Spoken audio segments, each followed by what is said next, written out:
በጠለስ ሚዲያ ቤተሰቦች ሰላም ጤና ይስጥልን። ይህ በጠለስ ሚዲያ ባሳየ ደረቤ የሚቀርበው የመጋቢት 13 ቀን 2018 ዓ.ም የዘወትር ፕሮግራማችን ነው። በዛሬው ፕሮግራማችን ልዩ ልዩ መረጃዎችን፣ ወቅታዊ ጉዳዮችን፣ ዕለታዊ ፖለቲካዊ አጀንዳዎችን ወደ እናንተ የምናደርስ ይሆናል። ስለዚህ እስከ ፕሮግራማችን ፍጻሜ ድረስ አብራችሁት ቆዩ ዘንድ በአክብሮት ጋብዘን በቀጥታ ወደ ዕለቱ ፕሮግራም እናልፋለን።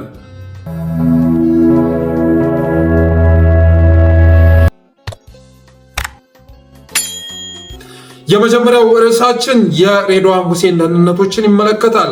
በሬድዋን ሁሴን ተመልምለው በአዲስ አበባ የተበተኑ የደህንነት ሰዎች፣ የስለላ ሰዎች በአዲስ አበባ ሕዝብ ላይ ከፍተኛ በደልና ግፍ እየፈጸሙ መሆኑን ሰምተናል። እንግዲህ አገዛዙ አሁን በሀገራዊ ጉዳዩ ላይ ተስፋ በመቁረጡ የተነሳ አገር አስተዳድራለሁ ከሚል ቅዠት ወጥቶ ሸገር ላይ ተወስኖ ይገኛል። ኢትዮጵያን ማስተዳደር እንደማይችል ተረድቶ አዲስ አበባ ላይ ብቻ ያለውን ደህንነት እያርመሰመሰ ይገኛል። በተለይም ደግሞ ሬድዋን ሁሴን ወደ ስልጣን ከመጣ ጊዜ አንስቶ የሰፈሩን ሰዎች በመመልመል የስልጤ ወጣቶችን በመመልመል በአዲስ አበባ በስፋት ማሰራጨቱን የደረሰ መረጃ ያመለክታል። እነዚህም የስልጤ ወጣቶች አብዛኞቹ ሴቶች መሆናቸውን ሰምተናል። ሬድዋን ሁሴን ስልጤ መሆኑ ይታወቃል እና ከአካባቢው የመለመላቸው ሴት የስለላ ሰዎች በአዲስ አበባ ሕዝብ ላይ ከባድ የሆነ ግፍና በደል እየፈጸሙ መሆኑን ሰምተናል። በተለያየ ዘርፍ ነው የተሰማሩት። አንዳንዶቹ የቲክቶክ ኮንቴንት ክሬክተር መስለው የስለላ ስራ ይሰራሉ። አንዳንዶቹ የቀን ስራ አገናኝ መስለው የኮሚሽን ባለሙያ መስለው የስለላ ስራ እንደሚሰሩ ሰምተናል። ካሜራማን መስለው፣ የቀን ሰራተኛ መስለው፣ ሊስትሮ መስለው መሰማራታቸውን ሰምተናል። በመኖሪያ ቤት ደግሞ ስለላ የሚያካሂዱት የስቶፍ፣ የምጣድ፣ የኤሌክትሪክ የመሳሰሉ ነገሮች የጥገና ባለሙያ መስለው፣ ዘበኞች መስለው ተቀጥረው የስለላ ስራ እንደሚሰሩ ሰምተናል። በእነዚህ የስለላ ሰዎች አማካኝነትም ከ5000 በላይ አማራዎች ታስረው እየተሰቃዩ መሆናቸውን ሰምተናል። ከ5000 በላይ አማራዎች፣ 350 በላይ ኤርትራውያን፣ ከ2500 በላይ የትግራይና የኦሮሞ ተወላጆች የያዙት የኦነግ ደጋፊዎች ናቸው ተብሎ ነው። ከ2500 በላይ የትግራይና የኦሮሞ ተወላጆች፣ እነዚህ የኦሮሞ ተወላጆች በአብዛኛው የወለጋ አካባቢ ኦሮሞዎች መሆናቸውን ሰምተናል። 700 አካባቢ የአዲስ አበባ ወጣቶችን በቁጥጥር ስር ውለው የአዲስ አበባ ልጆች በቁጥጥር ስር ውለው በቢሾፍቱ፣ ሞጆ፣ ሆለታ ዙሪያ የምርመራ ስራ እየተሰራባቸው መሆኑን፣ አንዳንዶቹ እየተገደሉ አንዳንዶቹ እየቆሰሉ በከፍተኛ በደል ውስጥ እንደሚገኙ የደረሰን መረጃ ያመለክታል። አማራና ትግራይ የሚኖርባቸው ቦታዎችም የልየታ ስራ ተሰርቷል የሚል መረጃ ደርሶናል። በነገራችን ላይ ባለፉት ጊዜያት በጠለስ ሚዲያ ስንናገር የነበረው ይሄ ነው። የጭንቁ ቀን ሲመጣ፣ የመጨረሻው ቀን ሲመጣ የአብይ አህመድ በደል አዲስ አበባ ላይ የሚቻል አይሆንም። አማራዎች፣ የሰሜን ህዝቦች ፍዳቸውን ይበላሉ። ከዛም ባለፈ መንጋ አሰማርቶ የጭፍጨፋ ስራ ሁሉ ይሰራል። የአብይ አህመድ ስልጣን የሚጠናቀቀው የኦሮሞን ህዝብ የወጡ ሚሊሻ በማድረግ ነው። የስልጤ ፖለቲካል ኤሊትንም ጭምር በመጠቀም ነው እና እነዚህን ኃይሎች በመጠቀም በሰሜኖች ላይ ጭፍጨፋ ይፈጽማል እያል በተደጋጋሚ ስንናገር ነበር። አሁን ወደ ጭፍጨፋ ባይገባም የልየታ ስራ እየተሰራ ነው። መጀመሪያ በሩዋንዳ ጭፍጨፋ ከመፈጸሙ በፊት የልየታ ስራ ተሰርቶ ነበረ። ማን ሁቱ ነው ማን ቱትሲ ነው የሚለው የመለየት ስራ ተሰርቶ ነበር። በተመሳሳይ መልኩ አሁን የልየታ ስራ እየተሰራ ነው። ጌታዬ አብዛኛውን በማጎሪያ ጣቢያ አስገብተው በኮንሰንትሬሽን ካምፕ አስገብተው የአይሁዶችን የኮንሰንትሬሽን ካምፕ የሚያስታውሱ እንደ ኦሽትዝ ያሉ የኮንሰንትሬሽን ካምፕ አሁን ላይ ተገንብተዋል። ከባድ የሆነ ግፍ የሚፈጸምባቸው እነ አዋሽ አርባ ያሉ ገላን፣ ቃሊቲ፣ ውሃ ልማት ጀርባ በየቀኑ ነው ንጹሐን እየረገፉ በበሽታ እየተለከፉ የሚወጡት። ስለዚህ አሁን ላይ ወደዛ ለመንደርደር አብይ አህመድ ሰፊ ስራ እየሰራ መሆኑ መታወቅ አለበት። የስልጤ ፖለቲካል ኤሊት በአዲስ አበባ ህዝብ ላይ፣ በአማራዎች ላይ፣ በትግራዮች ላይ ከባድ የሆነ በደል እየፈጸመ ነው። በኤርትራውያኖች ላይ ከባድ የሆነ በደል እየፈጸመ ነው። ይሄ የስልጤን ህዝብ የሚመለከት አይደለም። ፖለቲካል ኤሊቱ ግን አሁን ሬድዋን ሁሴን መልምሎ አምጥቷቸው አዲስ አበባ ላይ የሌለ ግፍ የሌለ ዝርፊያ እየፈጸሙ ነው። አብዛኞቹ እንግዲህ በማር ማቅለጥ በቅቤ ማቅለጥ ተሰማርተው ህዝብን ባዕድ ነገር ሲያበሉ የነበሩ ጉዶች አሁን የደህንነት ሰራተኞች ተብለው ስምሪት ተሰጥቷቸው በህዝብ ላይ ከባድ በደል እያደረሱ መሆኑን ሰምተናል። የስልጤ ፖለቲካል ኤሊት አማራ ላይ የሚሰራው ፖለቲካ ሁሌም ይዘገንናል። አስገራሚው ነገር ደግሞ የሚያጣላን የግጦሽ መሬት የምንጭ ውሃ በሌለበት ሁኔታ ምንም አይነት የምንጎራበትበት ድንበር በሌለበት ሁኔታ ሁሌ የሆነ አገዛዝ በመጣ ቁጥር ከዛ አገዛዝ ስር እየተለጠፈ አማራን እያጠቃ ሆዱን መምላት ያደረገው የስልጤ ፖለቲካል ኤሊት አሁንም ከወደድ ጎን ተለጥፎ አማራ ላይ በደል እየፈጸመ መሆኑን የደረሰ መረጃ ያመለክታል። እነሱ ሙስሊም ሲሆኑ አማራው ኦርቶዶክስ ከመሆኑ ውጭ ከአማራው ህዝብ መካከል የተወሰነው ኦርቶዶክስ የተወሰነው ሙስሊም ከመሆኑ ውጭ በሃይማኖት ኦርቶዶክስ ከመኖሩ ውጭ ምንም ያገናኘን ነገር የለም። እነሱ ሙስሊም ሲሆኑ ለምሳሌ የስልጤ ፖለቲካል ኤሊት አብዛኛው ሙስሊም ነው። ወደ አማራ ስትመጣ ደግሞ ኦርቶዶክስም አለ ሙስሊምም አለ። ከዛ ውጭ ግን ቅንጣት ታክል የሚያለያየን ነገር በሌለበት የሚያጋጨን ነገር በሌለበት ኦርቶዶክስ በመሆናችን አማራ በመሆናችን ህወሓት ስልጣን ላይ ሲይዝ ከህወሓቶች ጎን እየተለጠፈ በኢህአዴግ ዘመንም ኢህአዴግ መስሎ በኦህዴድ ዘመን ኦህዴድ መስሎ አማራን በማጥቃት አማራ ላይ ጸረ አማራ ፕሮፓጋንዳ በመጥፋት ሆዱን የሚሞላው የስልጤ ፖለቲካል ኤሊት አሁንም ህዝብ ላይ ዘመቻ ከፍቷል።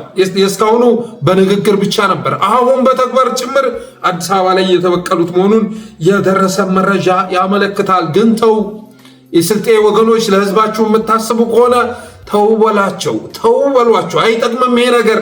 ነገ ቀን ይገለባበጣል። ዛሬ የተፈጸመ ነገር ነገ አጸፋውን ይዞ ይመጣል። ይሄ ነገር አይጠቅመንም፣ አማራ ጋር የሚያጣላን ነገር የለም ብላችሁ ምከሩ። ሙስሊሞች ናችሁ፣ መስጊድ ሄዳችሁ እንዳትሰግዱ የከለከላችሁ የለም። ራሳችሁን አምላክ እንዳታመልኩ የከለከላችሁ የለም። አማራም የፈለገውን ማምለክ መብቱ ነው። እናንተ ጋር የሚያገናኘን ታሪክ የለም፣ የሚያገናኘን ድንበር የለም። አማራው ከእናንተ ጋር የሚያገናኘው የሚያጣለው የምንጭ ውሃ ወይንም የግጦሽ መሬት ወይንም ድንበር የለም። ምንም የሚያገናኘን ነገር የለም። ይሁንና ግን በዘልማድ ሁሌ ለመጣ ሄዶ አማራን እሰርብልሃለሁ፣ አማራን አንቋሽሽልሃለሁ፣ አማራ ላይ ፕሮፓጋንዳ ነዛልሃለሁ እያሉ ሁል ጊዜ ወድሞ መሙላት ልክ አይደለም። ነገ አደጋ ይዞ ይመጣል። ዛሬ አማራ ልጆች ነቅተው ትግል ውስጥ ገብተዋል። እንደ ድሮ በአደም ብቻ አይደለም ያለው። ስለዚህ አይጠቅምም። አሁንም በአዲስ አበባ ላይ እየፈጸማችሁ ያላችሁ በደል እየተሰነደ ነው። በጣም በርካታ መረጃ እየደረሰን ነው። ከ5000 በላይ አማራዎችን፣ 350 ኤርትራውያን፣ 2500 የትግራይና የኦሮሞ ተወላጆችን፣ 700 አካባቢ አዲስ አበባ ወጣቶችን እየጠቆማችሁ እያሳሰራችሁ ያላችሁት እናንተ ናችሁ። በተረፈ ግን በአዲስ አበባ የምትኖሩ ኢትዮጵያውያን ጥንቃቄ ማድረግ አለባችሁ። የትኛው የቲክቶክ ኮንቴንት ክሬተር መስለው የጥገና ባለሙያ መስለው በየቤታችሁ የሚመጡ ሰዎች የሚሰሩትን ነገር ባንክሮ ማየት አለባችሁ። የጥገና ባለሙያ መስለው ቤታችሁ ከገቡ በኋላ ያላችሁን ሀብት አይተው ይወጣሉ። ከዛ ተመልሰው ለዘርፊያ ይመጣሉ። ትናንትና አንድ ፌክ ዶክመንት ልጥፍ ያሳየቻችኋለሁ። ፖሊስ መስለው ዲያስፖራ ሊዘርፉ ሲሉ የተያዙ ናቸው። ሰውየው ነቅቶ ጎረቤቶቹን ጠርቶ ባደረገው የማጣሪያ ስራ ፖሊስ አለመሆናቸውን አጣርቷል። ግን የሚልኳቸው ደግሞ ቀድመው መጥተው የስለላ ስራ ሰርተው የሚሄዱ ሰዎች መሆናቸው ማወቅ አለባችሁ። በተረፈ ግን የስልጤ ፖለቲካል ኤሊት አሁንም ሶሻል ሚዲያ ላይ የሚያደርገው ጸረ አማራ ፕሮፓጋንዳ ተጠናክሮ ቀጥሏል። ይኸው አብዱ ሶዶማ ይባላል። እውነትም ሶዶም አብዱ ሶዶማ ይባላል። ጻፈውን እያያችሁት ነው። በኤአይ የተቀናበረ ኢሜጅ ለጥፎ ሀቁ ይሄ ነው። ግን በኤአይ የተቀናበረ ባይሆን እንኳ ሙስሊም ወንድሞቻችን ወገኖቻችን በዚህ ልክ ቢበዙ የሚከፉን ሰዎች አይደለንም። በኢትዮጵያ የሃይማኖት ቅራኔ የለም። ቅራኔውን እየፈጠረ ያለው አገዛዙ ነው። በዘር ላይ የተመሰረተ ፌዴራሊዝም የምንከተል እንደመሆናችን መጠን ማንነትን መሰረት ያደረገ ጥቃት በኢትዮጵያ አለ፣ ግጭት አለ። በሃይማኖት ረገድ ግን በሆን ብሎ አገዛዙ ከሚፈጥረው ቅራኔ ውጭ ያን ያህል ቅራኔ ያለ ማለት አይቻልም። የሙስሊም ወንድሞቻችን ወገኖቻችን ቁጥር ቢበዛ የሚከፋው አማራ ሊኖር አይችልም። የተጻፈውን ፖስት ግን እንደምታዩት ነው። ከዚህ በኋላ በተለያዩ ቦታዎች ላይ ሙስሊሙን ማጥቃት የሚቻል አይደለም። እንደ አማራ ክልል ጥቃት መፈጸም አይቻልም እያለ ነው የሚለጥፈው። እንደዛ ነው። የት ቦታ ላይ ነው እስካሁንስ አማራ ክልል ላይ ሙስሊም የተጠቃው? ጎጃም በድሮን የሚረግፈው እኮ ሙስሊም አይደለም፣ ኦርቶዶክሳውያን ናቸው። በተለያዩ ቦታዎች ላይ ማተብ እያየ አይደለም አገዛዙ የሚያጠፋን። ኦርቶዶክስም እንደሚገደለው ሁሉ ሙስሊሙም ፕሮቴስታንቱም እየተገደለ ነው። ይህን ደግሞ አገዛዙ የፈጠረው ነው። በአማራ ምድር ላይ ሁሉም ተሻሽሎ የሚኖርበት ምድር ነው ያለን። ወሎ ብትመጣ ከየትኛውም በላቀ መልኩ የሃይማኖት መከባበርን ታገኘዋለህ። መቻቻልን አይደለም መከባበርን፣ መፈቃቀርን በተግባር ታየዋለህ። አሁን ላይ ብዙ ነገር እየተነዛ ያለ ቢሆንም ይሁንና ግን እንደምታዩት አሁንም ፖለቲካ መስራታቸውን አጠናክረው ቀጥለዋል። እሱም ብቻ አይደለም፣ በአዲስ አበባ በስለላ ዘርፍ ላይ ተሰማርተው ሬድዋን ሁሴን መልምሎ ወደ ስራ አስገብቷቸው በህዝብ ላይ ከባድ የሆነ በደልና ግፍ እየፈጸሙ ይገኛሉ። የሚገርመው ነገር ጥፋት ያጠፋን የተጠረጠረን እየጠቆሙ ማሳሰር ስራቸው ሊሆን ይችላል። ግን እንደዛ አይደለም። አማራ ምን መታወቂያ ያለውን በሙሉ የአማራ ተወላጅ የመሰላቸውን በሙሉ ቤት ለቤት መጥተው የስለላ ስራ ሲሰሩ አፋን ኦሮሞ መናገር ያልቻለም በሙሉ ሀብት ካለው እያሳፈኑ እያሳሰሩ ከዛ ለማስለቀቂያ እንደገና ገንዘብ እየተቀበሉ መሆኑን የደረሰ መረጃ ያመለክታል።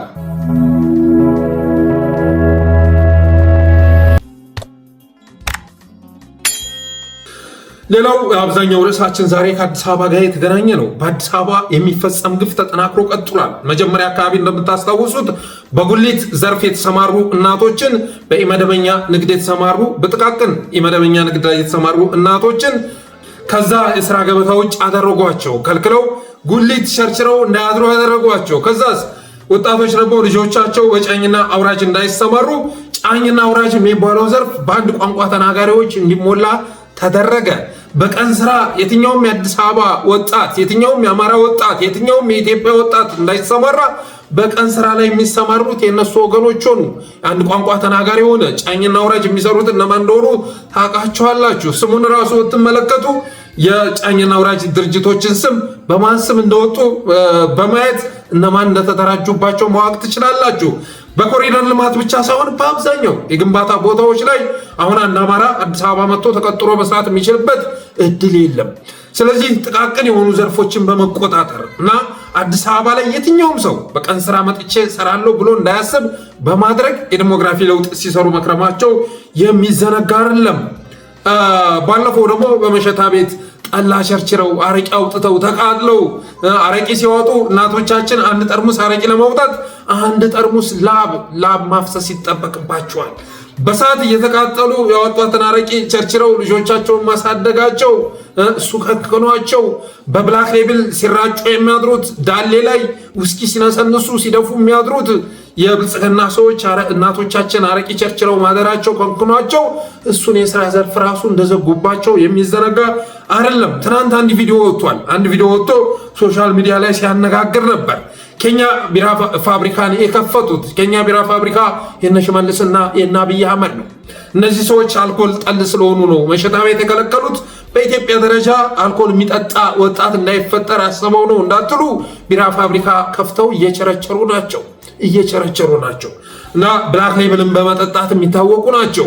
ዛሬ መሸታ ቤት አዘግተው እስከ 1 ሚሊዮን ብር በአንድ ቀን እያባከኑ በአንድ ሌሊት እየረጩ የሚያድሩ ጉዶች ናቸው። እነዚህ ሰዎች ለትውልዱ ሊያስቡ አይችሉም። ኢትዮጵያን የለም መሬት ያደረጉ ወጣቱን በድሮን በተለያየ መልኩ ወታደር እያደረጉ 3 ሚሊዮን ወጣት የበሉ ጉዶች ከአልኮል የጸዳ ትውልድ መፍጠር አለብን ብለው የሚሰሩ አይደሉም። እና አንድ ወጣት እናቱ መሸታ ቤት በመሸጥ ቤተሰቦቿን የምታስተዳድር እናቱ ተደብድባበት እያለቀሰ ቪዲዮ ቀርጾ ሶሻል ሚዲያ ላይ ለቆ ያን ቪዲዮ አነጋጋሪ ሆኗል። ዛሬ አቤት የተፈጠረውን ነገር ልንገራችሁ። ያው እናቴን እንደዚህ መቷት በፖሊሶች ያው እግሯን አቆሰሏት። ኪዳነ ምሕረትን ነው የምላችሁ መቤቴን። ያው እስቲ የኢትዮጵያ ሕዝብ እስቲ ይፍረደን እስቲ። ያው ለምን አረቄ ትሸጣላችሁ? እናቴ ተሙት። ያው እኛ ዳነን እኛ ሰርተን ነው የምንበለው። ያው ቤታችንን እንዴት እንዳደረጉት አዲስ አበባ ፖሊስ እናቴን ደበደበብኝ። የምሬን ነው የምላችሁ። አዲስ አበባ ፖሊስ እናቴን ደበደበብኝ። ያው እናቴን ደበደበብኝ አዲስ አበባ ፖሊስ። ያው እህቴ የለችም ከቤት አባቴን መቶታል። ያው ቤቱን እንዳለ አበለሻሽተውታል። እኔ ዳኒ እናትና አባቴን ግን ሲመታ አላየሁትም፣ አልደረስኩበትም። ኪዳነ ምሕረትን ያው እናቴን እንዴት እንዳደረጓት በቃ አታልቅሽ አንቺ። ያው ግንባሯን እንዴት እንደመቷት እኔ እናቴ ተሙት። ኢትዮጵያ ውስጥ መንግስት የለም። እኔ ፖሊስ እኔን አይዳኘኝም። ኪዳነ ምሕረትን ያው እናቴን እግሯን ሰብሯታል። እናቴን እግሯን ይውላችሁ ሰብሯታል። እናቴን እንደዚህ አድርጓታል። ኪዳነ ምሕረትን እናቴ አባቴ የለም ቤታውን አባቴ ወጥቷል። እሱንም ደብድቦት የት እንዳለ አይታወቅም። እናቴን እንደዚህ አድርጓታል። የወጣቱ ቤተሰቦች ንፋስ ስልክ ላፍቶ ክፍለ ከተማ ወረዳ 5 ከአባ ጉሊት አካባቢ የሚኖሩ ናቸው እና በመሸታ ቤት ቤተሰቦቿን የምታስተዳድር እናት ነች። ይሁንና ፖሊሶች መጥተው ቤታቸው አረቂውን ደፋፍተው ያወጡትን አረቂ ደፍተው ወለሉንም አይታችሁታል። እናቱን ደብድበው በመውጣታቸው የተነሳ ወጣቱ እያለቀሰና በእንባ እያራሰ ብሶቱን አጋርቶናል። ከዚህ በኋላ ፖሊስ አይዳኘኝም አለ። ፖሊስ አይዳኘኝም። በመሸታ ቤት ቤተሰቦቿን የምታስተዳድረው እናቴ ከአንድ ጠርሙስ አረቂ ጋር እኩል የሚወዳደር ላብ አውጥታ ያወጣቸውን አረቂ የሚደፉና እናቴን በዚህ ልክ የሚደበድቡ ፖሊሶች በፍጹም አይዳኙኝም በማለት ብሶቱን አጋርቷል። አሁን ፖሊሶቹ በቁጥጥር ስር ውለዋል ተብሏል። በቁጥጥር ስር ውለዋል። ስምሪት የሰጣቸው አካል በቁጥጥር ስር ሲያውላቸው አስባችሁታል? ስምሪት ትናንትና እኮ በአዲስ አበባ ምንም አይነት መሸታ ቤት መኖር የለበትም፣ አብዛኛው አማራ የመጣ መሸታ ቤት ውስጥ የሚከትም መሆኑ ስለታወቀ አዲስ አበባ ያሉ መሸታ ቤቶችን መዝጋት አለብን። በአብዛኛው መሸታ ቤት ላይ የተሰማሩት የኦሮሞ እናቶች አይደሉም፣ ሌላ ብሔር ሌላ ማንነት ያላቸው ናቸው። ስለዚህ ልንዘጋባቸው ይገባል። እዚህ ያለውን መሸታ ቤት ስንዘጋባቸው ወደ ክፍለ ሀገር ሄደው መሸታቸውን ያስቀጥላሉ፣ ጠላ ያወጣሉ፣ አረቂ ይሸጣሉ።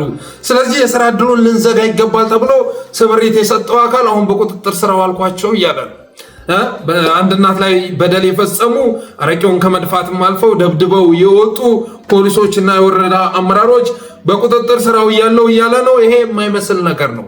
ለሚዲያ ፍጆታ ነው። ህዝቡ በዛ ቪዲዮ መነጋገር ስለጀመረ ቁጣውን ማብረድ ያስፈልጋል። ስለዚህ በቁጥጥር ስር ዋሉ ብላችሁ ዜና አውጡ የሚል ትዕዛዝ ስለተሰጠ ነው እንጂ ይሄ እኮ አቅጣጫ ተቀምጦበት በመንግስት ደረጃ ተግባራዊ እየተደረገ ነው።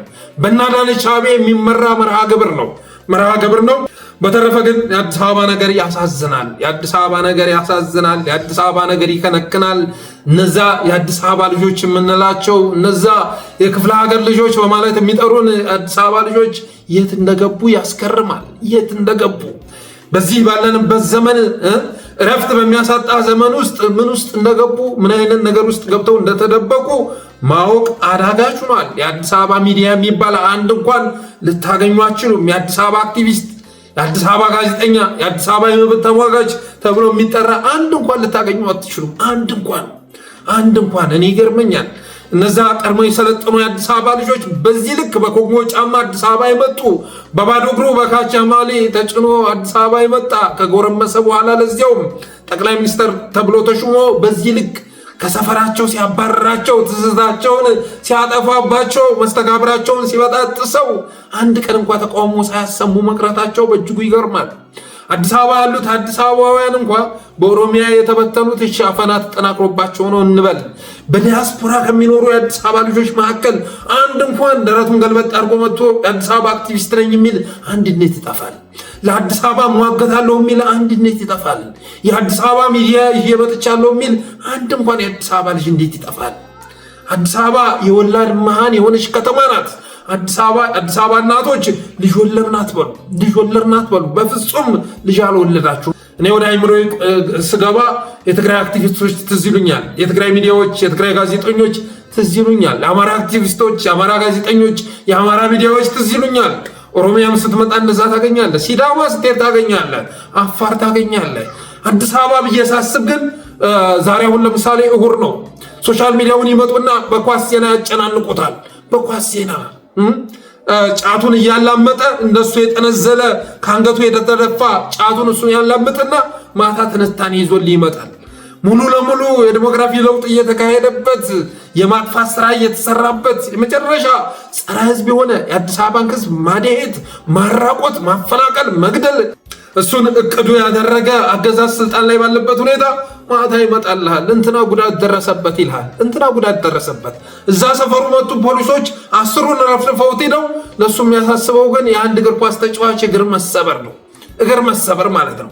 ህይወት 10 ለባዶ እየመራችሁ አርሴ ላይ ግብ ተቆጠረ፣ ማንቼ ላይ ግብ ተቆጠረ እያለ ይመጣልሃል። የህይወት ዓላማ ጠፍቶት አንዳንድ ጊዜ እኮ ወይ ኳስ ተጫዋቹ ነው በዛ መስክ ቢሰማራ እንኳን ባልገረመኝ። ፍቅሩን የሚገልጸው ኳስ በማየት ነው፣ ኳስ በመጫወት አይደለም። ኳስ ቢጫወትማ አትሊስት ጤናውን የጠበቀ ትውልድ ይሆን ነበር። ግን እንደዛ አይደለም እና የአዲስ አበባ ልጆች የሚፈጸምባቸው ነገር ከቀን ወደ ቀን እየተጠናከረ ቢመጣም አሁን ላይ እንደ ህዝብ ይቅርና እንደ ግለሰብ እንኳን ቁጣቸውን የሚያሰሙ ወጣቶች አለመታየታቸው በእጅጉ አስገራሚ ነው። የሆነ ሰዓት ላይ ሴቶች ብቅ ብቅ እያሉ ነበር። በግብር በተለያየ መልኩ ድርጅቶቻቸው ሲታሸጉባቸው ቁጣቸውን እንኳን በቲክቶክ ሀዘናቸውን በቲክቶክ የሚገልጹ ወጣቶች ብቅ ብቅ ብለው ነበር። ከወንዶቹ መካከል ግን እስካሁን ድረስ አንድ እንኳን የሚሟገት መጥፋቱ በእጅጉ አሳዛኝ ነው። እሱም አይደለም በጣም የሚያበሳጨው አሁን ዛሬ ማታ በቃ ሶሻል ሚዲያ አትክፈቱ፣ ቅዳሜና እሑድ ፌስቡክ እንደመግባት የሚያስጠላኝ ነገር የለም። ምክንያቱም አዲስ አበባ ልጆች መድረኩን ይቆጣጠሩታል። ከዛ የኳስ ተጫዋቾችን የእንግሊዝ ፕሪሚየር ሊግ ተጫዋቾችን ፎቶ ይዘው ይመጣሉ እና ይህንን ስታዩ ታፍራላችሁ። አዲስ አበባ ልጅ እንዳልወጣላት ትረዳላችሁ። አትሊስት እኮ መሰረታዊ ፍላጎቱን ያሟላ ትውልድ ያሟላ ወጣት ኳስ እያለ እንኳን ቢያወራ ያምርበታል። መሰረታዊ ፍላጎቱን ተነጥቆ በባዶ ሆዱ ጫት እያላመጠ ብቻ አንጋጦ ኳስ የሚመለከት ትውልድ ማየት ግን በእጅጉ ያሳዝናል። የሆነ ሆኖ መጪው ጊዜ በክፍለ ሀገር የነበረው ፍጥጫ ወደ መሀል ሀገር የሚመጣበት ነው፣ ወደ አዲስ አበባ የሚመጣበት ነው። የአዲስ አበባ ሕዝብ ይህን ተረዳ።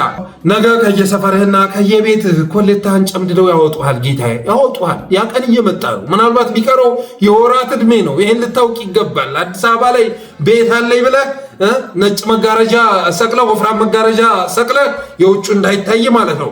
ቤት ውስጥ ቁጭ ብለህ ያደፈጥክ ነገ በየቤት ይመጡልሃል። አሁንም እየመጡ ነው።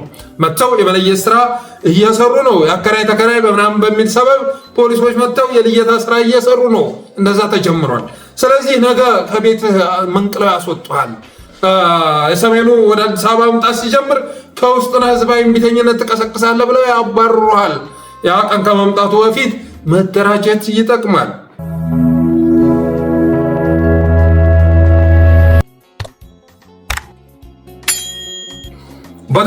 በተረፈ ከዚህ ጋር በተገናኘ ያገዛዙ ስጋትና ፍርሃት እያደገ በመምጣቱ የተነሳ እንደምታዩት ፍተሻውም ተጠናክሮ ቀጥሏል። ይሄ የምታዩት የመኪና መዘጋጋት ከቱሉ ድምቱ አዳማ ያለው መስመር ነው። የፍጥነት መንገዱ ላይ ነው በዚህ ልክ የተዘጋጋው። ከአዳማ ወደ አዲስ አበባ የሚወስደው የፍጥነት መንገድ በዚህ ልክ ተዘጋግቷል። ምክንያቱም ምንድነው ካላችሁ ፍተሻ ነው። ፍተሻ የጽምዶ ኃይሎች ሾልከው አዲስ አበባ ገብተዋል ተብሎ በመታመኑ የተነሳ አገዛዙ በፍርሃት እና በስጋት እየተናጠ ያለ በመሆኑ የተነሳ ያው እንደምታዩት በዚህ ልክ ዘጋግቶ የፍጥነት መንገድ በሚባለው መንገድ ላይ በዚህ ልክ ዘጋግቶ ፍተሻ እያከናወነ መሆኑን ሰምተናል። ስለዚህ ፍርሃትና ስጋቱ እያደገ በመጣ ቁጥር አዲስ አበባውያን ላይ የሚደረገው ጫና እያየለ መምጣቱ በግልጽ የሚታይ ጉዳይ ነው። እየመጡ መሆናቸውን ተረድቷል። እየመጡ ብቻ ሳይሆን የመጡ መኖራቸውን ተገንዝቧል። በተረፈ ግን አብይ አህመድ የቴክኖሎጂ አቅም እንጂ የሰው ኃይል እንደሌለው ደግሞ ተገንዝቧል። ይህም ማወቅ ያስፈልጋል። አንዳንድ ዜናዎች ሲወጡ አሁን ትናንት ፌስቡክ ላይ ሲንሸራሸር የነበረ ዜና በአዲስ አበባን በተመለከተ ማለት ነው ሆን ብሎ አገዛዙ ፍርሃት ለመፍጠር አቅዶ የነዛው መሆኑ መታወቅ መቻል አለበት። ሆን ብሎ ማለት ነው። በጣም በቃ ቴሮራይዝድ የሚያደርግ ዜና ማታ ሲንሸራሸር ነበረ። በአዲስ አበባ ስላለው ክትትል ምናምን ማለት ነው። በፍጹም እንደዛ አይደለም። ይህ አገዛዝ ቴክኖሎጂ አቅም አለው። ስልክን ለምሳሌ መጥለፍ የሚችልበት አቅም አለው። ዋትሳፕ እንኳን መስበር አይችልም። ፎርዛት ማጠር ዋትሳፕ እስካሁን ድረስ መስበር አልቻለም። እና በአዲስ አበባ ከተያዙ አብዛኞቹ የአማራ ልጆች ለምሳሌ የተያዙበት ምክንያት ምንድነው ካልክ ስልክ ነው። በስልክ ሲያወሩ በዛ መሰረት ነው የሚይዘው። ስለዚህ የቴክኖሎጂ አቅም እንዳለ ይታወቃል። ከዛ ውጭ ግን ሰው የለውም። አብዛኞቹ ቢዝነስ በመስራት የሚታወቁ ናቸው። የደህንነት ቅድም የዘረዘርኳቸው የስለላ ሰዎችም ሀብት ያለውን እየመጡ እያፈሱ ይወስዳሉ። ከዛ ገንዘብ ተቀብለው ይለቃሉ። ከዛ ውጭ ግን የስርዓቱ ስጋት የሆኑ ኃይሎችን በባትሪ ፈልፍለው አውጥተው ምናምን በቁጥጥር ስር መዋል በታሪክ እንደዚህ አይነት እንዝላል የሆነ መንግስት ደግሞ ታይቶ አይታወቅም። እንደዛ ማድረግ የሚችል አንድ እንኳ ባለሙያ ልታገኙ አትችልም። እያንዳንዱ የደህንነት ባለሙያ ከሬድዋን ሁሴን ጨምሮ ከሬድዋን ሁሴን አንስቶ እስከ ታችኛው ድረስ ማንም ቢይዝ ነው ቢዝነስ መስራት የምችለው፣ ማንም ቢይዝ ነው እያለ የሚያስብ ነው። ማንም ቢይዝ ነው ስርዓቱን የምታደገው የሚል አስተሳሰብ የትኛውም ሰው ጋር ልታገኝ አትችልም። እና ትናንት ሲሰራጭ የነበረው አዲስ አበባን በተመለከተ ሲሰራጭ የነበረው መረጃ ሆን ተብሎ በአገዛዙ የተለቀቀ መሆኑ መታወቅ አለበት። በተረፈ ግን አብይ አህመድ የአዲስ አበባ ህዝብ ያኮረፈ ህዝብ መሆኑን አሳምረው ያውቃሉ። የአዲስ አበባ ህዝብ አጋጣሚውን የሚጠብቅ ህዝብ መሆኑን አሳምረው ያውቃሉ። ነገሮች በተመቹ ጊዜ ማዕበል ሆኖ ጠራርጎ እንደሚበላቸው አሳምረው ያውቃሉ። ለዛም ነው ከ4 ኪሎ ከሳንቺስ ከመሳሰሉ ቦታዎች ላይ እያፈናቀሉ ዳርቻ ላይ እያሰፈሩት የሚገኘው። ስለዛ ነው። ዳርቻም ላይ ቢሰፍር ግን ወደ መሃል ለመምጣት ነገ ግማሽ ሰዓት በቂው ነው። ግማሽ ሰዓት በቂው ነው።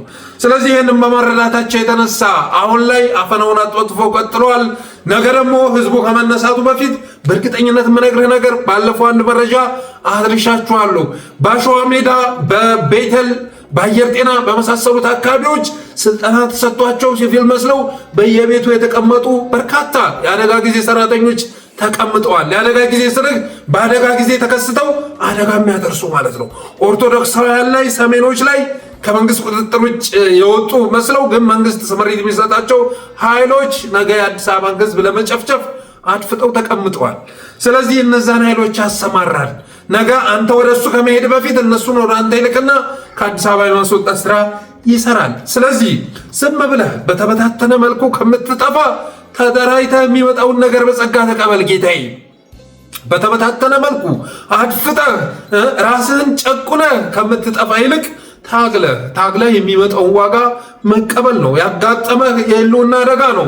ከየትኛውም ህዝብ በላይ እነግርሃለሁ፣ እንደ አዲስ አበባ ህዝብ የህልውና አደጋ ያጋጠመው ህዝብ በታሪክ ታይቶ አይታወቅም። በታሪክ ማለት ነው። አማራ የህልውና አደጋ አጋጥሞታል። ትግራይ የህልውና አደጋ አጋጥሟታል። ኢትዮጵያውያን እንዳጠቃላይ የህልውና አደጋ አጋጥሟቸዋል። ግን ደረጃውን ስናነጻጽረው ግን ከአዲስ አበባ ጋር በፍጹም የሚገናኝ አይደለም። ምክንያቱም ሌሎቹም ብንወስድ ቢያንስ እንኳን የሚታገሉላቸው ልጆች አሏቸው፣ ድርጅቶች አሏቸው፣ በተወሰነ መልኩ ድምፅ የሚሆኑ ሚዲያዎች አሏቸው፣ የመብት ተሟጋቾች አሏቸው። የአዲስ አበባ ህዝብ ግን ጠላት ብቻ ነው የተሸከመው። ልጅ አልወጣለትም፣ ጠላት ነው የተሸከመው። ስለዚህ አገዛዙ ያንን ህዝብ ግን እንደዚህ አድፍጦም ቁጭ አለ ቢሆንም ነገ ተነስቶ ያጠፋኛል ብሎ በመስጋቱ የተነሳ እነሱ ከመምጣታቸው በፊት ወደ እነሱ የሚልከው ኃይል አደራጅቷል። እና ይህም በማወቅ ሰፊ ስራ መስራት ያስፈልጋል። ራስን ከህልውና አደጋ የሚወጣ ስራ መስራት ያስፈልጋል እላለሁ።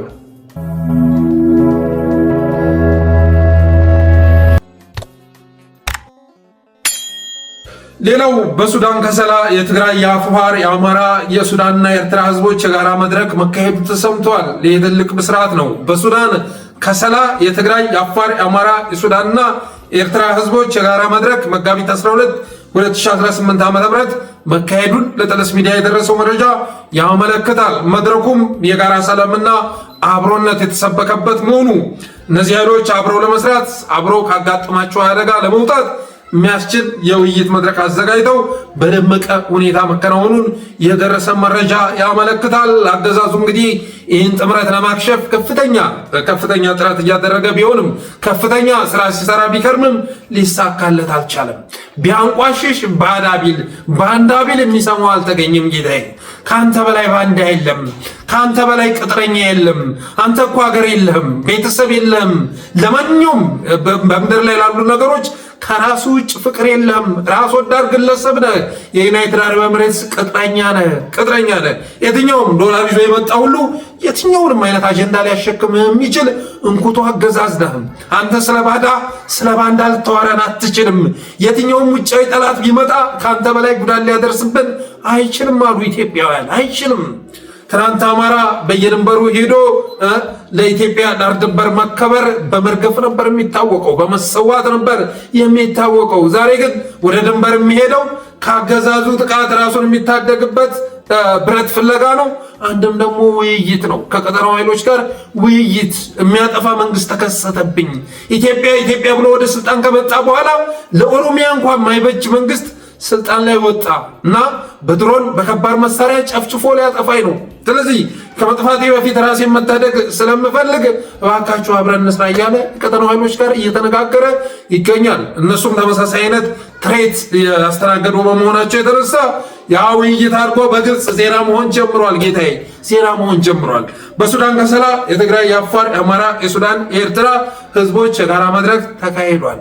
ብልጽግና ይህን ሲሰማ መደንገጡ መርበትበቱ የሚጠበቅ ጉዳይ ነው። ለውጥ እንደማያመጣ ስላወቁ ነው።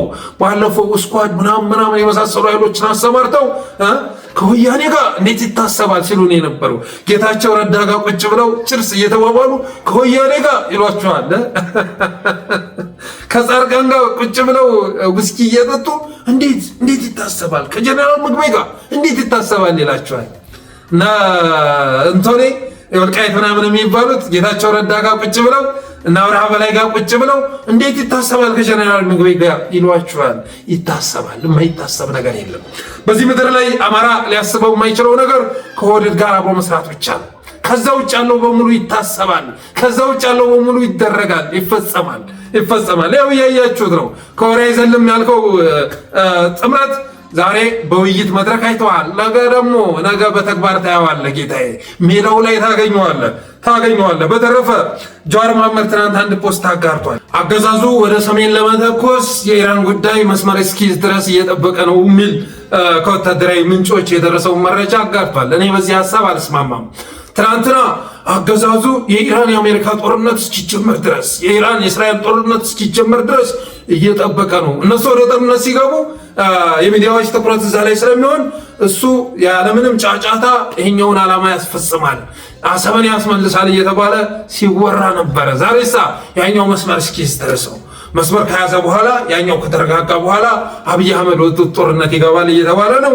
ይህንን መረጃ ለጀዋር መሐመድ የሰጡት ወታደራዊ ምንጮች አምታቾች ናቸው። እንደ ትክክለኛ መረጃ ተደርጎም ሊወሰድ የሚችል አይደለም። አብይ አህመድ በፍጹም አያደርገውም አልኩ። ትግራይም ላይ ኤርትራም ላይ በፍጹም አይሞክረውም። ትግራይ ላይ መጀመሪያ አካባቢ አስቦ ነበር፣ እንደምንም ብሎ ወታደር አስገብቶ ምርጫ ለማካሄድ እቅድ ነበረው። አሁን ትግራይ ላይ ምርጫ እንደማይታሰብ ገብቶታል። ስለዚህ አማራ ክልል ገብቶ አማራ ክልልን ጦርነት መጨረስ አቅቶት አማራ ክልል ወደ ጦርነት የገባሁበት ጊዜ የተረገመ ይሁን እያለ በመርገም ላይ የሚገኝ አገዛዝ አማራን አስከብራለሁ አንበረከካለሁ ብሎ ከገባ በኋላ ማጥ ውስጥ ገብቶ አረንቋ ውስጥ ተዘፍቆ በመዳከር ላይ የሚገኘው አገዛዝ ሌላ ኃይል ላይ ይተኩሳል ተብሎ አይታሰብም። ቢተኩስ ኖሮ አሁን ነበር የሚያደርገው። የዓለም ሚዲያዎች ትኩረት ኢራን እስራኤል፣ ኢራን አሜሪካ በሆነበት ሰዓት ላይ ሚድል ኢስት በሆነበት ሰዓት ላይ ነበር አብይ አህመድ የአሰብን ጉዳይ ሊሞክር የሚችለው፣ ግን አላደረገውም። ወደፊትም ያደርገዋል ብዬ አላስብም። በተረፈ ምርጫን በተመለከተ ተመስገን ጥሩነህ ዛሬ ባህር ዳር ገብቷል። ለአቀባበል ተደርጎለታል። በየሳምንቱ ነው አቀባበል። አረጋ ከበደ ጋር በአንድ አውሮፕላን አብረው ይሄዱና አረጋ ቀድሞ ይወርዳል ከአውሮፕላኑ ማለት ነው። ከዛ ያው እዛ ዳንኪረኛው እስክስተኛው ምናምን ተሰናድቶ ይጠብቃል። ከዛ አረጋ ቀድሞ ወርዶ ይቀበለዋል፣ አቀባበል ያደርግለታል። ግን በተመሳሳይ አውሮፕላን ከተመሳሳይ ሀገር ወደ ባህር ዳር የሚሄዱት አብረው ነው፣ እኩል ነው ማለት ይቻላል። ተመስገን ጥሩነህ ዛሬ በባህር ዳር አቀባበል ተደርጎለታል። አገኘሁ ተሻገር በጎንደር የምርጫ መድረክ ሲመራ ታይቷል። እስቲ የተመስገን ጥሩነህን አቀባበል አይተነው እንመለስ።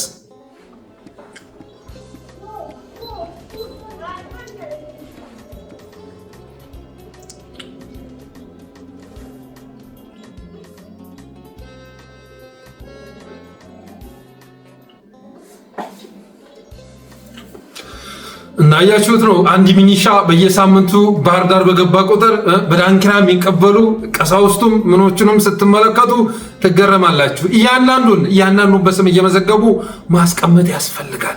ገዳዮቻችንን በዚህ ልክ በልልታ በስክስታ የሚቀበሉ ግለሰቦች አንድ ባንድ በቪዲዮው ላይ እነማን ናቸው እየተባለ መለየት ስራ መሰራት አለበት። ተመስገን ጥሩነህን ያህል ባንዳ ጸረ አማራ በየሳምንቱ በልልታና በስክስታ የሚቀበሉ ኃይሎች አንድ ባንድ መመዝገብ መቻል አለባቸው እላለሁ። አገኘሁ ተሻገርም ዛሬ በጎንደር እንደዚሁ ባዶ አዳራሽ ውስጥ ተቀምጦ የምርጫ መድረክ ሲመራ ታይቷል። በቀጣይ ይሄ ነገር እንዳይስፋፋ ግን ፈጣን የሆነ እንቅስቃሴ ማድረግ ያስፈልጋል። ኢትዮጵያን ወደ ዲሞክራሲ የማያሸጋግር ወደ ሰላም የማያሸጋግር የይምሰል ምርጫ እንዲካሄድ መፍቀድ አይገባም። ዛሬ ባህር ዳር ላይ አይተናል፣ ጎንደር ላይ አይተናል። ነገ ዝቅ ብለው ወደ ታች ወደ ዞን ሲወርዱ እንዳናይ ከአሁኑ ስራ ሊሰራ ይገባል። በእኔ እምነት አፋብን በቤተ አማራና በጎንደር ሰፊ ስራ እየሰራ ነው ብዬ አስባለሁ። እስካሁን ድረስ የሰራቸውን ስራዎች ስትመለከቱ ጎንደር ላይ ለምሳሌ ምኒልካውያንም እዛ ዘመቻ ላይ ተሳትፈዋል። ከደጎንደሩ ድል ጀርባ አፋብን ቤት አማራ ተሳትፏል። አፋብ ምኒልክስ ተሳትፏል። በተመሳሳይ መልኩ በላውያንም እየተንቀሳቀሱ ይገኛሉ። ጎጃምና ሸዋ ላይ መነቃቃት ያስፈልጋል የሚል ሐሳብ አለኝ። በእርግጥ ብዙ ስራ እየተሰራ ነው ብዬ አስባለሁ። ባለፈውም ከ3ቱ እዞች የተውጣጣ ልዩ ስፔሻል ኮማንዶ መሰልጠኑ የሚዘነጋ አይደለም። ስለዚህ ስራ እየሰሩ ነው ብዬ አስባለሁ። ግን ከፍጥነት አንጻር ደግሞ ክፍተት አለ። በተረፈ ምርጫውን ለማሳካት አገዛዙ የሚሊሻ ምርቃቱን አጠናክሮ ቀጥሏል። ይኸው እንደምታዩት ይሄ ሁሉ እየተመረቀ ያለ ሚሊሻ ነው።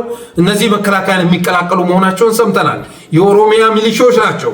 ይሄ ሚሊሻ የሚገነባበት በምን አይነት ትርክት እንደሚገነባ ይታወቃል። አማራ እየመጣብህ ነው፣ ሰሜኖች እየመጡብህ ነው ተብሎ ተሰብኮ ለውጫዊ ጠላት ሳይሆን የራስን ህዝብ የራስን ወገን ለመጨፍጨፍ የዛን ትርክት ተግቶ የሚመረቅ ሰራዊት መሆኑ ይታወቃል። የሚሊሻውን መከላከያ ጋር ሊቀላቅል ነው። ትናንት መረጃውን አትሻችሁ ነበር። ትናንት ወዳ 30 ሺህ ሚሊሻ ወደ መከላከያ የሚቀላቀል ሚሊሻ መለየቱን ነግሬያችሁ ነበር። ይኸው በቪዲዮ ተደግፎ ወጥቷል። ይህ ሚሊሻ ካስገባ በኋላ ደግሞ አርሶ አደሮችን በሚሊሾቹ ቦታ ለመተካት ሰፊ ስራ እየሰራ መሆኑ ተሰምቷል። ይህም ሁሉ የሚያደርገው ግን ምርጫውን ለማሳካት መሆኑ መታወቅ አለበት። ወጣቱን አዝምቶ መከላከያ በተለያየ ጊዜ ታይታችኋል ሲመረቅ የነበረ መከላከያ ያን ሁሉ መከላከያ አስመልጦ አሁን ወደ አባቶቻቸው ተሸጋግሯል። ልጆቹን ካስጨረሰ በኋላ አሁን አባቶቻቸውን ማዝመት ጀምሯል። ጌታዬ 5 ዓመት በደፈጣ የቆየን ተዋጊ በፍጹም የትኛውንም ኃይል ብታስገባ ልታጠፋው አትችልም። ልታጠፋው አይደለም እንዳይመጣ እንዳያጠፋ ልታደርገው አትችልም። የፋኖ ኩራቱ ምንድነው ካላችሁ ኤክስፒሪየንስ ነው። የፋኖ ብቃቱ የሚቆራበት ነገር ምንድነው ካላችሁ ኤክስፒሪየንስ ነው። 5 ዓመት በደፈጣ ቀንና ሌሊት እየተዋጋ አሳለፈ። ስለዚህ ይሄ አጥንቱ የገረረ ሚኒሻ አስመርቀ በማስተማራት የምታገኘው ድል ሊኖር አይችልም። እንደው ቁጥር ብቻ 30 ሺህ ሚሊሻ ልክ ያለው እያልክ ራስን ከማረጋጋት ባለፈ አባቶችን ከማስበላት ባለፈ ከዚህ በኋላ በብረት የምታስገብረው በብረት የምታሸንፈው ፋኖ ሊኖር አይችልም። በተረፈ ግን የአማራ ህዝብ ደግሞ ይህን ነገር አይቶ መንቃት አለበት። የአማራ ህዝብ አሁንም ከፋኖ ብቻ ቁጭ ብሎ ከነሱ ድል መጠበቅን ማቆም መቻል አለበት። ልክ እንደ አዲስ አበባ ህዝብ ሁሉ የአማራ ህዝብ አንቀላፍቷል። ጌታዬ አንቀላፍቷል። ለአማራ ህዝብ ቢነሳ ኖሮ አይደለም ክልሉን ይቅርና ኢትዮጵያን እስካሁን ድረስ ነፃ ያወጣ ነበር። እንደ ህዝብ ትግል ላይ ነው ያለነው ማለት አይቻልም። እንደ ህዝብ የህልውና አደጋ አጋጥሞናል የሚል መግባባት ላይ ደርሰናል ማለት አይቻልም። እና አሁን ላይ ፋኖ ከቀን ወደ ቀን እየጠነከረ ቢመጣም እንደ ህዝብ ግን የሚደረግለት ገዛ አናሳ ነው ማለት ይቻላል። የአንዲት እናት ለቅሶ በአሚኮ ሲታይ ነበር። የአማራን ህዝብ የሚወክል ስለሆነ ሲሰምተን እንመለስ። ሶራ ላይ ይቻለሁ ትናንትና የካቲት 9 ላይ እኔ አልናገርም። በቃ ወይም እንደው ምን ልሁን ወይ ወጡ የወደቁት ልጆች ስላየው ነው። ሌላ ልጅ አይደለም አንጀቴ ነው። በቃ ሰላም አጥቻለሁ ውስጤ። ለምንድን ነው የእናንተና የእኛ ወንድሞች ልጆች የሚሞቱት? ለምን ሰው ይሞታል? እንደው በከንቱ እንዲሁ ይጠራል እንዴ? ጌታ አሞ ይውሰደን እንጂ እኔ እንዲህ ሊያደርገኝ የቻለው ምንም አይደለም። ሰላም አጥቼ ነው ተጎድተን። ወጣት መሞት አልፈልግም። ልማቱ ቀስ ብሎ ይመጣል። በቃ ወጣት አለን። ወጣት ካለ ደግሞ ምንድን ነው የሚመጣው ነገር? ልማት ይመጣል፣ ውሃም ይመጣል። ሰላም ከሌለ አንድ ሲል ውሃ መጠጣት አይቻልም። ሰላም ይንጸባረቅ። አረንጓዴ ልበስ ሀገሬ። ወጣት አይሙትብኝ። ጥቁር ልበስ ደክሞኛል። ኧረ ከአንጀት ካለቀሱት ምንም አይደለም። ከአንጀት እንወያይ። ጫካ ዳሪን እኮ የኛ ወገን ነው፣ ሌላ ሰው አይደለም። እናታችንን እንደሰማችኋት ነው። ጥቁር መልበስ በቃን፣ መሞት በቃን፣ እባካችሁ ታመን እንሙት፣ በድሮን ማለቅ ሰለቸን፣ ጥቁር መልበስ ማቅ መልበስ ሰለቸን እያለች ነው እናታችን ስታለቅስ የነበረው። ዛሬ አማራ ምድር ላይ የሚጣል የድሮን ጥቃት የሚፈጸም የድሮን ጥቃት ርዕስ እንኳን መሆን አይችልም። 20 ሰው ተገደለ ቢባል 30 ሰው ተገደለ ቢባል ከልጆቹ በስተቀር ሌላው ከቁም ነገር አይቆጥረውም። አማራዬ አንተ ግን ከቁም ነገር ልቆጥረው ይገባል። የሚፈጸመብህም በደል ግፍ ከቁም ነገር ልቆጥረው ይገባል። በቃኝ ልትል ይገባል። በጣም መጥፎ ጊዜ እየመጣ ነው።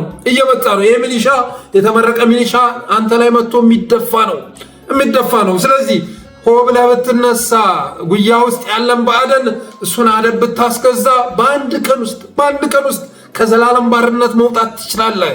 ፋኖ ለሚባሉ ልጆች ብቻ ሁሉን ነገር አሸክመ ቤት ቁጭ ብለህ ቂጣ ማላመጥ ይበቃል። እና እንደ ህዝብ መነሳት ያስፈልጋል። በቃን አልመርጥም ማለት ያስፈልጋል። አፋብን ለምሳሌ ትእዛዝ ሰጥቷል አይደለ? ኩታበር ላይ እነ የሱፍ ኢብራሂም ብቸኛ ወኪሉ ነው መቅረባቸውን ሰምተናል። ብልጽግና እጩ አላቀረበም ሲባል ሰማሁኝ። ከየሱፍ ኢብራሂም በላይ እጩ ሊያገኝ ኖሯል እንዴ? የሱፍ ኢብራሂም የማን አርጋችሁት ነው? የባዕደን አይደለም እንዴ? በለጠ ሞላ ራያ ላይ የባዕደን እጩ አይደል እንዴ? የወድድ እጩ አይደል እንዴ? እና ከነሱ በላይ እጩ አለ። ስለዚህ በዚህ ደረጃ ሊጫወቱብህ አይገባም። አንተን አሻራ ብቻ ፈልገው የሚመጡ ኃይሎችን ዞር በል ብለህ በቁርቁም ብለህ ልታባረር ይገባል። የህልውና አደጋ ውስጥ ነው ያለሁት። በድሮን የሚደበድበኝ፣ በከባድ መሳሪያ የሚያሰቃየኝ፣ የሚገለኝ፣ የሚጨፈጭፈኝ አገዛዝ ብቻውን ተወዳድሮ የሚያሸንፍበት እድል አልፈጥርም ብለህ አማራዬ ሆ ብለህ ልትነሳ ይገባል።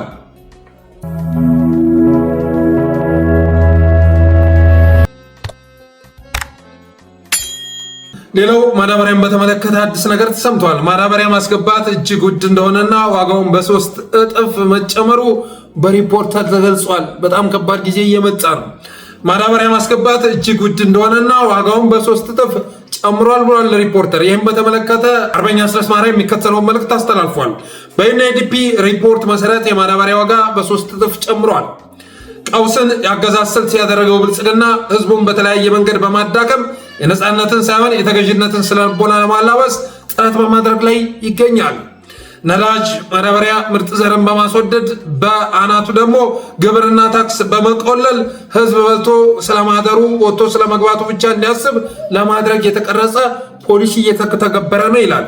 እግረ መንገዱንም መድኃኒትን ጨምሮ ለመሰረታዊ ሸቀጦች የሚውለውን ድጎማ በማንሳትና የውጭ ምንዛሬ ማጠባበቂያውን በመጨመር ለብረት ለበስ ተሽከርካሪ ግዢ፣ ለድሮና ተተኳሽ መግዣ ያውላል። ይህ ጦርነት ኢንቨስትመንት ደግሞ ያለውንም ትንሽ ጥሪት ያወድማል። ሀገሩን ባልተቋረጠ ጦርነት ከማውደም ጎን ለጎን የብር የመግዛት አቅምን በማዳከም ያመጣውን ጫና ድሃው ህዝብ ላይ የጫነውን ጨካኝ አገዛዝ ታግሎ ማስወገድ ብቸኛ መፍትሄ ነው ብሏል አስረስ ማርያም። እውነት ነው። ሌላውን ተውትና ከአባይ ግድብ የሚፈልቅ ኤነርጂ የሚመረት ኤነርጂ ለክሪፕቶ ከረንሲ በዛ ዘርፍ ለሚሰሩ ካምፓኒዎች በመሸጡ የተነሳ አሁን ላይ ኢትዮጵያውያን ከአባይ ግድብ ምን ተጠቀሙ ብትል የታሪፍ ጭማሪ የሚል መልስ ነው የምታገኘው።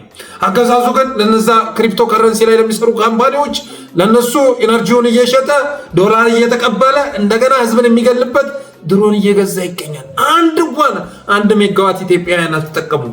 አረመኔው አገዛዝ ኢትዮጵያን ገንዘብ ከተሰራው ግድብ የሚመነጨውን ኤሌክትሪክ በመሸጥ ለውጭ ኃይሎች በመሸጥ ከዛ የሚያገኘው ዶላር እንደገና ኢትዮጵያውያንን የሚጨፈጨፍበት ጦር መሳሪያ እየገዛ ይገኛል። ከዚህ ባለፈ ግን ኢትዮጵያውያን የተጠቀሙት የለም። ስለዚህ ይህንን ትሪቶ በብዙ መልክ ተፈትኖ የከሸፈ አገዛዝ አንድ ቀን እንኳን መንግስት መስራት ያለበትን የማይሰራ የስራ ዕድል መፍጠር ሲገባው ህዝብን ከስራ ገበታው የሚያፈናቅል ዜጎችን ምግብ ዋስትና ማረጋገጥ ሲገባው የዕለት ጉርሳቸውን የሚነጥቅ ሆዳም አጋሰስ የሆነ አገዛዝ ከዚህ በላይ ላይ ተሰፍስፎ ሊቀልድብህ አይገባም። አብይ አህመድ ትናንት አንድ ቪዲዮ ለቆ ነበረ።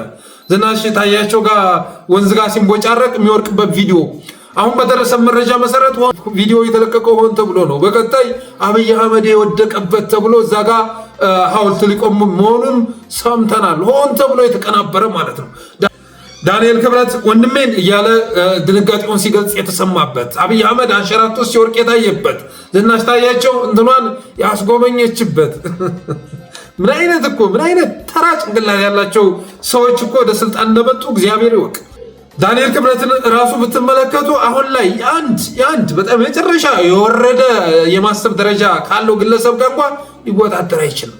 ባለፈው የተናገረውን ንግግር ማስተዋስ በራሱ በቂ ነው። በተረፈ ግን በቀጣይ ማዳበሪያ 3 እጥፍ ጭማሪ ተደርጎ ይመጣልሃል። አይኖ አገዛዙ በዚህም በደል መፈጸም ስለሚፈልግ ይሄኔ ለኦሮሚያ አምጥቶ አዘጋጅቶ አስቀምጧል።